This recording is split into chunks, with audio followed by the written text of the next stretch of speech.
terus bersama kami dalam siaran pendidikan interaktif Bedah Kisi-Kisi Ujian Nasional. Kita masih membahas mata pelajaran sosiologi untuk siswa tingkat SMA. Silakan kalau mungkin ada dari para siswa yang ingin bertanya kepada Pak Puji Raharjo bisa diajukan melalui telepon, SMS atau juga Facebook. Jangan lupa nanti juga kita akan ada kuisi kuadran cerdik, cepat, cermat, dan ceria. Tentu saja ada hadiah menarik untuk yang berhasil menjawab pertanyaan. Baik Pak Puji, kalau begitu kita lanjutkan kembali nih, lembaga sosial, materi bahasan kita kali ini. Kita mungkin bisa lihat dari indikator berikutnya, ya, baik.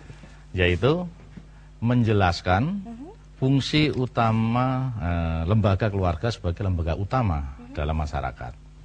Nah, kita tahu bahwa tadi di depan bahwa lembaga keluarga itu adalah sebuah lembaga yang sangat mendasar, karena di situ terutama ada satu struktur-struktur dari masyarakat itu bisa dibagi dalam keluarga. Nah, keluarga yang berkumpul itu kan bentuk masyarakat yang lebih luas. Ada tetangga karena ada keluarga. Kalau andaikan Mbak Laras nggak ada tetangganya, mungkin ya nggak ada keluarga ya di situ ya, hidup sendiri. Nah, di sini kita lihat lembaga keluarga sebagai lembaga utama, di mana keluarga itu adalah pusat dari segala aktivitas kehidupan bermasyarakat. Nah, kita lihat soalnya. Ayah bekerja keras untuk mencari nafkah. Nah, ini kita lihat di sini ada seorang yang sedang naik ojek ya. Ini kelihatannya naik ojek. Nah, kemudian ojek tadi itu dia harus ingin bekerja ini. Nah, ayah bekerja keras tadi itu untuk mencari nafkah dalam rangka memenuhi kebutuhan pokok keluarga yang menjadi tanggung jawabnya.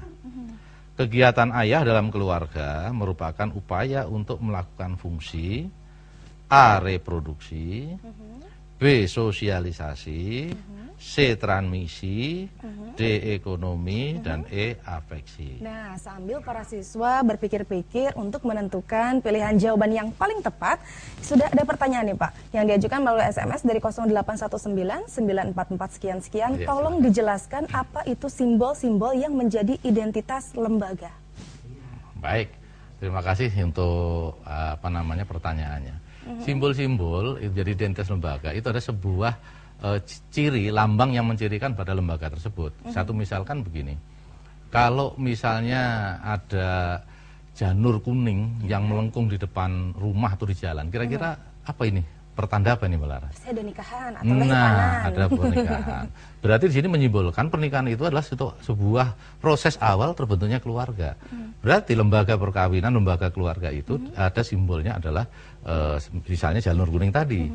Mungkin dalam masyarakat yang lain simbolnya itu dengan menggunakan cincin, ya, dengan menggunakan cincin. Lah, dengan cincin itu maka orang sudah mengetahui bahwa ini adalah sudah terikat dalam satu keluarga. Atau mungkin agama, ya, orang yang pakai peci, baju koko, kemudian sarungan, pasti orang sudah melihat identitasnya itu kira-kira agamanya apa.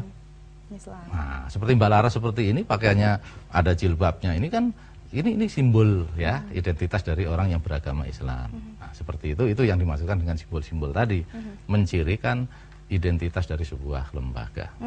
Baik, demikian jawabannya ya. Nah, mungkin sudah menentukan pilihan jawaban untuk para siswa. Tadi sebelumnya Pak Puji sudah memberikan contoh soal. Baik, kita lihat jawabannya benar atau tidak. Mungkin kalau para pemirsa, terutama para siswa yang di rumah yang sedang melihat, ini jawabannya adalah pada ekonomi. Nah, ekonomi, maka jawaban itu adalah benar. Ya, kenapa? Karena kuncinya, keyword dari soal ini adalah kebutuhan pokok. Ya, kebutuhan pokok. Nah, kebutuhan pokok, kebutuhan pokok berarti di sini larinya adalah pada sebuah ekonomi. Karena ekonomi itu adalah memenuhi kebutuhan-kebutuhan pokok dari masyarakat. Kenapa bukan reproduksi? Reproduksi ini kaitannya dengan pewarisan keturunan, gitu ya.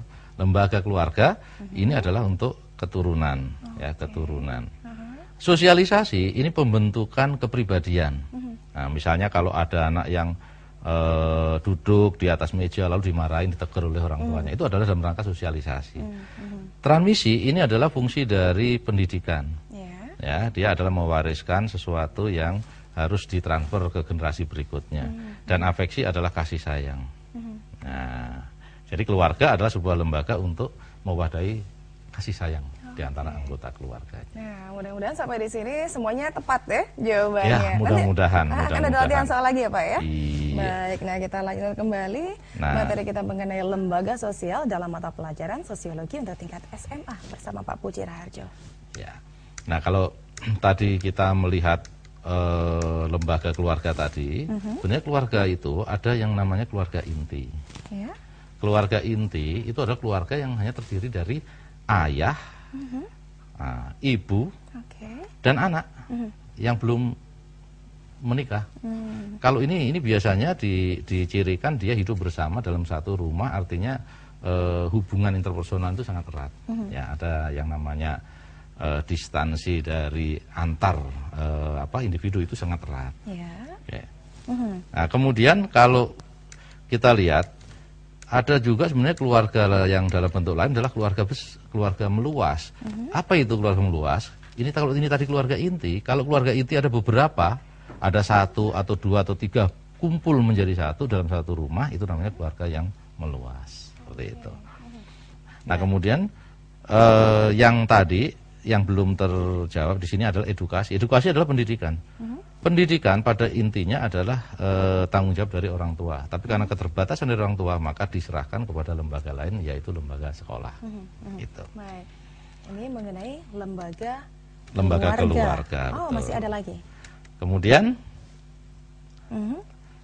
baik, kita sudah punya pertanyaan yang diajukan melalui Facebook, Pak. Kita iya, bacakan terlebih silakan. dahulu pertanyaannya. Ini ada dari Vian Wibowo. Apakah setiap lembaga sosial tidak memiliki tujuan secara materi? Bagaimana? apakah Setiap lembaga sosial tidak memiliki tujuan secara materi? Lembaga itu tergantung dari apa yang dibutuhkan. Gitu. Kalau lembaga ekonomi pasti tujuannya adalah materi. Karena dia adalah, kalau ekonomi itu bagaimana memproduksi satu barang, mendistribusikan sampai pada ke tangan konsumen, sehingga konsumen itu akan mengkonsumsi barang produksi tadi dengan harga tertentu. Dan ini yang namanya materi. Tapi kalau misalnya lembaga agama, saya kira tidak bermateri ya. Kenapa kita harus misalnya sholat sehari berapa kali? Wajibnya 5 kali. Apa ada yang bayar? Kan nggak ada gitu ya. Nah, kemudian kalau politik mungkin masih bisa lah ada materinya. Kalau lembaga pendidikan mungkin ada kaitannya dengan materi ya, walaupun tujuannya adalah pembentukan pola pikir seperti itu. Jadi tidak harus semuanya orientasi pada materi. Baik, demikian jawaban dari Pak Puji. Nah, selanjutnya ada pertanyaan dari SMS dari